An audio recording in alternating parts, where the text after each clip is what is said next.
So, Shorts Wars, huh?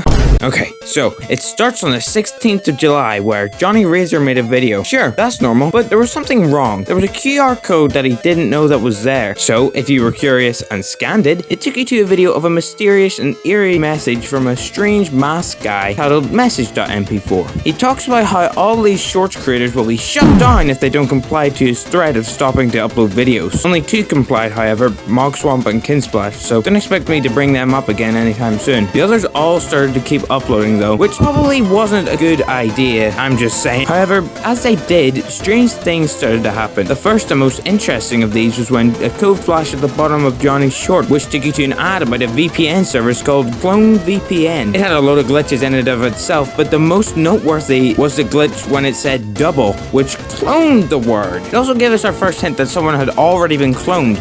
Don't see it? Well, Failure's name disappeared and reappeared, which lets us know for certain that he would probably be the first. Talking about Failure, Johnny showed up on his channel for some reason, but he also did for loads of other creators too, which could have been foreshadowing for a reveal that happened at the end of the series. The next QR code that showed up again first showed on Johnny's video, which, may I say, the gradient is really cool, but that's besides the point. This one took you to a video titled Rebirth.mp4, which outright shows the creators being cloned, but something is wrong. Kinsplash and Mogswamp had firewalls, so they couldn't be cloned. Just want to add that this is the only time that they appear so far. And Joe Keane couldn't be cloned, but there's no obvious reason why. After this, it all started to go down. Pear and Riggy seemed to swap videos for some reason, but nothing came out of that, purely just a strange coincidence. Then, we saw our first replacement in the form of Pear in a video called Title Not Generated, where this guy shows up and stated that the curfew is over. It also had Morse code in the background from the real Pear saying that he was indeed alive. Afterwards, we saw Riggy being cloned after he tried to piece together what had been happening with all the shorts creators. Next was Failure's stream, where it was overall very strange, but showed us how different the clones can act compared to the real variants.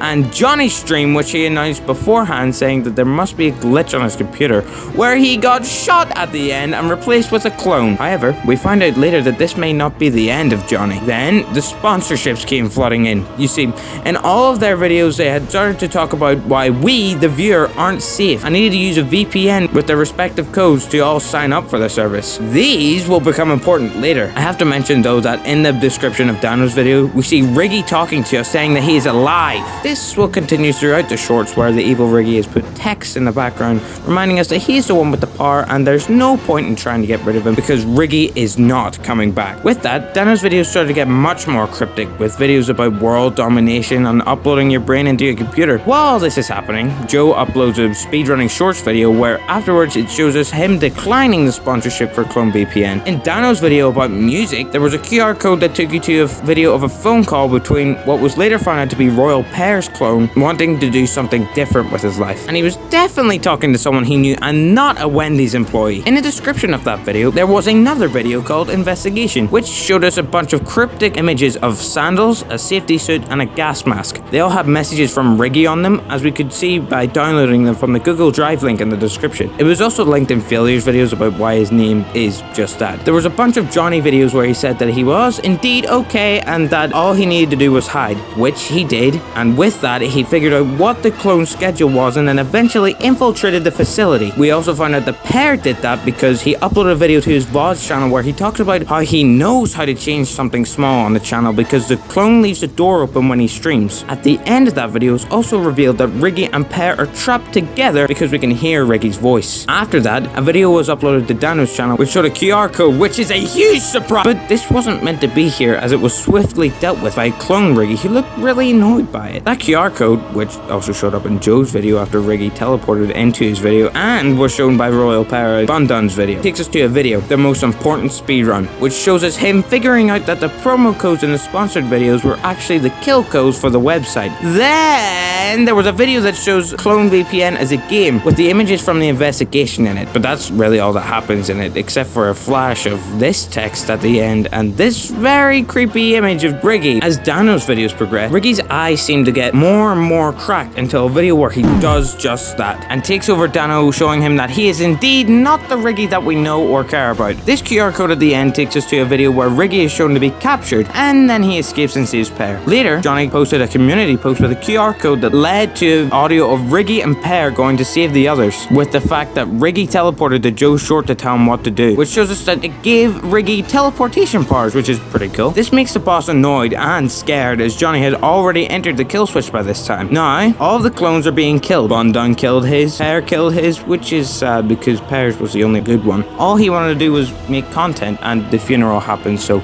rest in peace, Royal Melon. We will remember you. Johnny killed his, and Riggy, well, Riggy got rid of his. He never actually killed him, as he said he would be back and teleported away before he was killed. After that, Johnny posted a QR code linking to the end credits, which showed this guy showing up and talking about killing the clones was not enough, and that he would be back. And you know, it was Johnny, but who cares? To finish all of it off, in the final hour stream, Failure found that he'd been trapped and cloned. Within the stream, he was just sitting there for 2 hours, and at the end of those 2 hours, we see the hazmat suit, gas mask, and sandals that we saw in Investigation, which will apparently help him to fight his clone. But that's all we have for now, except for a community post which said this is only the end of season 1. And there you have it, the whole season 1 summed up with a few bits missing that didn't really matter. No, that's it. This whole thing was a wild ride for me because this is the most consistent I've ever been, posting shorts every day and gaining over 20,000 subscribers from it. Do expect me to cover season 2 when it comes out because I am loving this, but for now, I'll be making different kinds of the content I've already been making with tier lists or movie reviews to see what works out for me. But don't worry, I will be doing the ones I was doing before, so the people who like those, you can stay. But the others, just don't leave. So, thanks for watching. Remember to subscribe because I want whatever this thing is, and see you in the shorts. Bye!